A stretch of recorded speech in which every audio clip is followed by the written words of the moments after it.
AP ఉప ముఖ్యమంత్రి జనసేన అధినేత పవన్ కళ్యాణ్ కూటమి ప్రభుత్వంలో ఉన్నప్పటికీ తాను వ్యవహరిస్తున్న తీరు రాజకీయ వర్గాల్లో చర్చనీయాంశంగా మారుతోంది.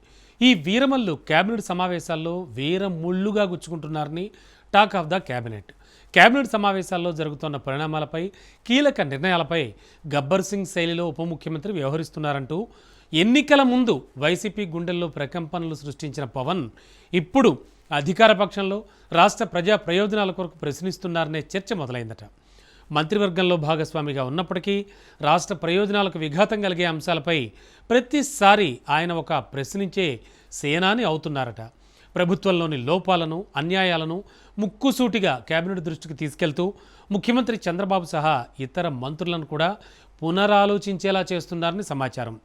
దీంతో కూటమి సర్కారులో రాజకీయాలు మరింత రసవత్తరంగా మారుతున్నాయి. అయితే పవన్ వైఖరి వెనుక రాజకీయ కోణం ఉందా, టీడీపీకి ఓ హెచ్చరికలా మారనుందా అనేది ఆసక్తి రేపుతోంది.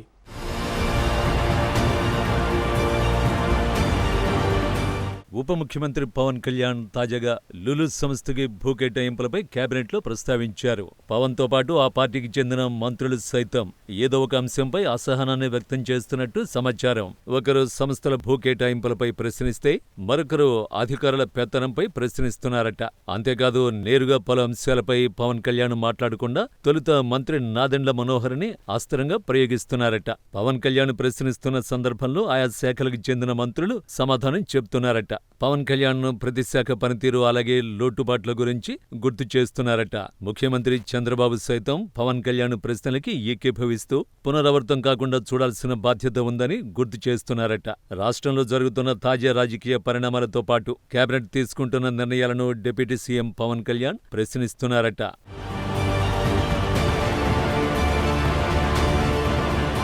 పవన్ కళ్యాణ్ గత కేబినెట్ సమావేశాలలో శాంతి భద్రతల అంశంపైన కూడా ఘాటుగా స్పందించారు.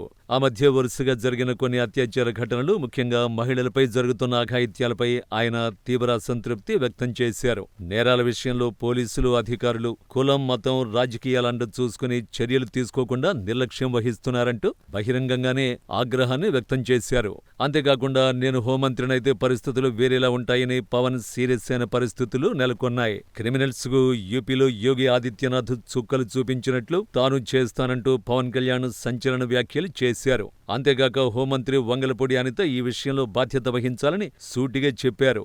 దీంతో హోంమంత్రి వంగలపూడి అనిత రియాక్ట్ కావాల్సి వచ్చింది. పవన్ కళ్యాణ్ స్వయంగా కలిసి శాంతి భద్రతల అంశాలపై వివరణ ఇచ్చుకోవాల్సిన పరిస్థితి ఏర్పడింది.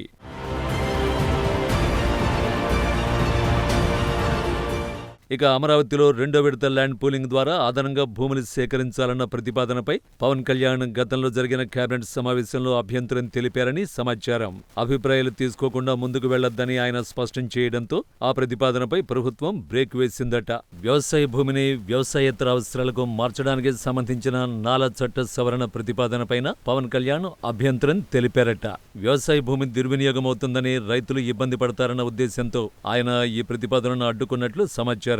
ఇలా ప్రజా ప్రయోజనాలను దృష్టిలో పెట్టుకుని పవన్ కళ్యాణ్ కొన్ని అంశాలపై అసహనాన్ని వ్యక్తం చేశారట.